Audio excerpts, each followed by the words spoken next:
Hey guys, welcome back to the channel. I hope everyone is doing well. So today we're going to go over another day of JEPY versus iSpy.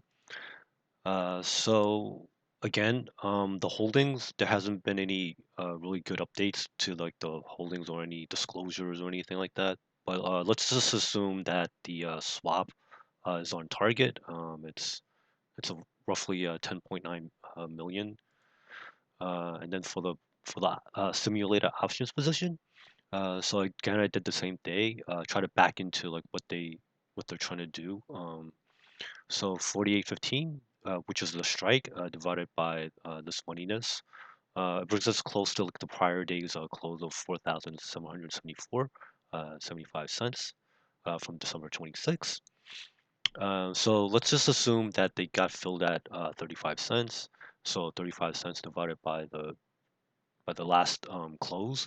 That's another 1 basis point a day, and any potential appreciation up to 4,815.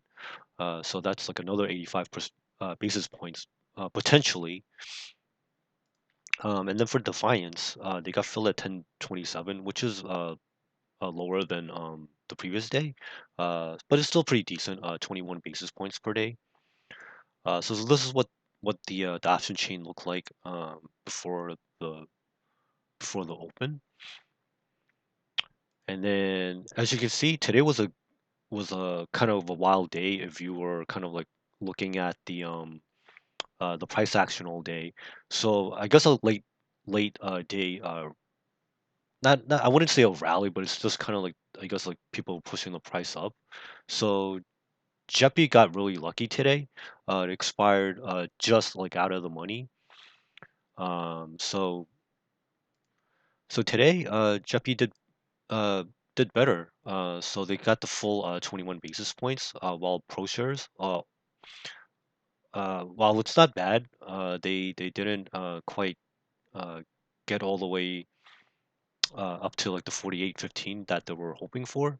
But still today was a decent win for both JEPY and iSpy. Uh, JEPY still has like the lead in terms of volume. Still just over 10 times the volume. Uh, and iSpy still hasn't opened up the option chains yet, so just something to keep in mind. Again, this is the distributions for another ProShares fund. So I'm still waiting to see an update to see when they're gonna pay it out. And then like it's helpful that they. It'll be interesting to see if they actually fill in the return of capital section too.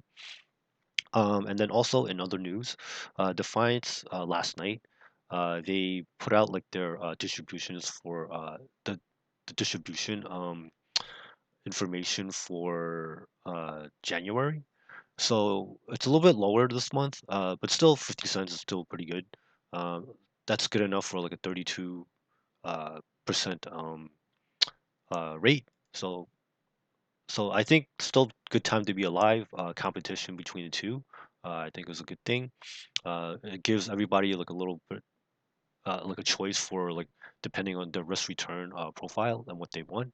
And also, I expect ProShares to pay close to like the end of the month, while JEPY will pay close to like the beginning of the month. Again, ProShares still hasn't gotten back to me, so I'm a little annoyed at that. But and then also like Defiance. Today was a good day just to see like the difference between the two because of Defiance. They barely squeaked by with a full win. So it was pretty interesting to see how the price action affects like both returns. And again, but both like for both of them, implied volatility is still heading down. So expect like maybe like the distributions not to be like that great. Um, you know, but 2024 will be a new year. So be interesting to see how volatile the year will be. So I just want to say thank you for all the new subscribers. Please consider giving this a like if you like this type of content. And I'll see you in the next one. Thank you. Bye now. Hope everyone makes money.